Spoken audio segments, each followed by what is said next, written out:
जासूसों की दुनिया में कई बार ऐसा हुआ कि वो कई बार अपने देश की सेवा करते करते चंद पैसों के लिए अपने देश की कीमती जानकारी दूसरे देशों को पहुंचाते थे।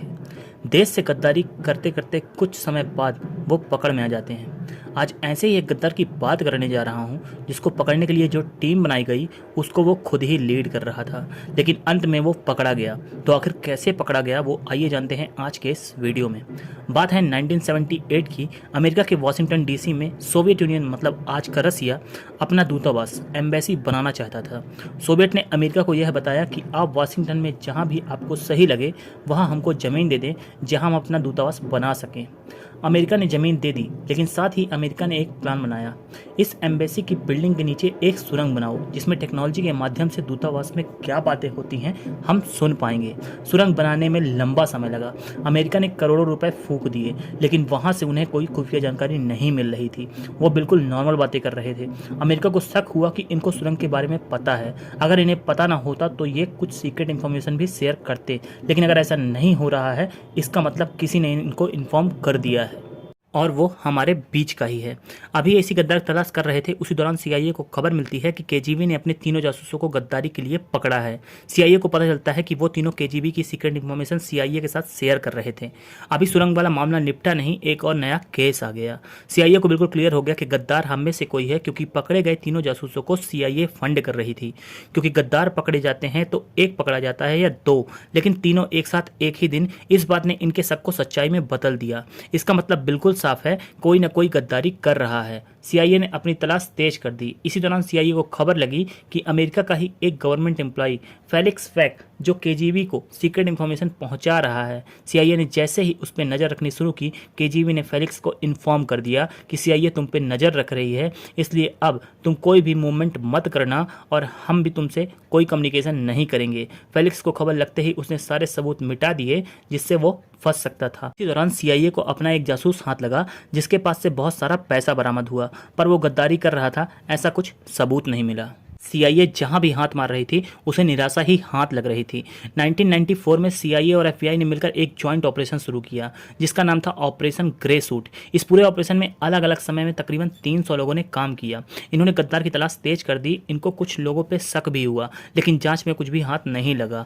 1998 आ गया, लेकिन अभी तक वो गद्दार इनके हाथ नहीं लगा था। इन्होंने केजीबी के एक जासूस को पैसों का लालच देके उससे सीआईए के गद्दार द्वारा जो डाटा दिया जा रहा था वो मांगा। सीआईए ने 63 लाख डॉलर खर्च किए थे, मतलब इंडियन करेंसी में 50 करोड़ रुपए, जिसके बदले इनको कुछ सीक्रेट फाइल्स और ऑडियो टेप हाथ लगे।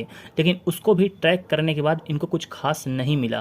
तभी एक ऑफिसर जिनका नाम था माइकल वैक्सपैक, उन्होंने इस ऑडियो टेप को बार बार सुना। तभी एक बात उनको ट्रिगर हुई। उस पूरे ऑडियो टेप में एक चीज़ बार बार रिपीट हो रही थी, वो थी पर्पल पिसिंग। पर्पल पिसिंग का मतलब बैगनी पेशाब। ऑफिसर को यह टोन जानी पहचानी लग रही थी। साथ ही उनको पर्पल पिसिंग वर्ड में कहीं सुना लग रहा था। ये उनको याद आया, वर्ल्ड वार के दौरान जापानी सैनिक बैगनी रंग की डाई अपने हाथों पर लगाते थे जिससे वो फंगल इन्फेक्शन से बच सके, और अमेरिकी सैनिक उनको पर्पल पिसिंग नाम से चिढ़ाते थे।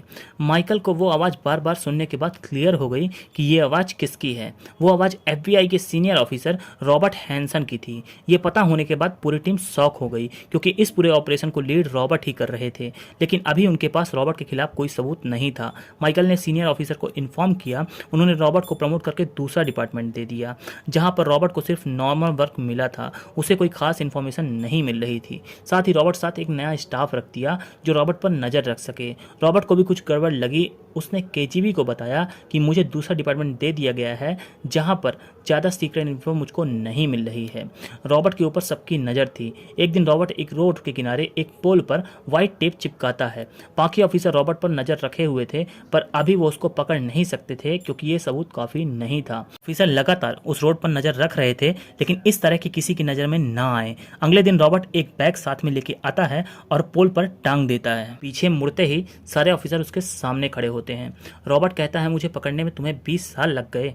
रॉबर्ट को कोर्ट में पेश किया जाता है। वो अपने सारे जुर्म कबूलता है। उसे फांसी की सजा सुनाई जाती है, लेकिन सीआईए के ऑफिसर उसको कहते हैं कि अगर तुम हमें सोवियत के सीक्रेट्स बता दो तो हम तुम्हारी सज़ा उम्र कैद करवा देंगे। वो बहुत सारे सीक्रेट सोवियट्स के बताता है और उसकी सज़ा उम्र कैद हो जाती है। लंबे समय तक जेल में रहने के बाद अभी 5 जून 2023 को रॉबर्ट की मृत्यु हो गई, लेकिन एक गद्दार को ढूंढने की जिम्मेदारी खुद उसी को दे दी। साथ ही वो इसलिए भी नहीं पकड़ा जा रहा था क्योंकि वो FBI में था और CIA की टीम कंटिन्यूस अपने CIA के मेंबर्स पर नज़र रख रही थी। उसको कभी लगा ही नहीं कि गद्दार कोई FBI से भी हो सकता है।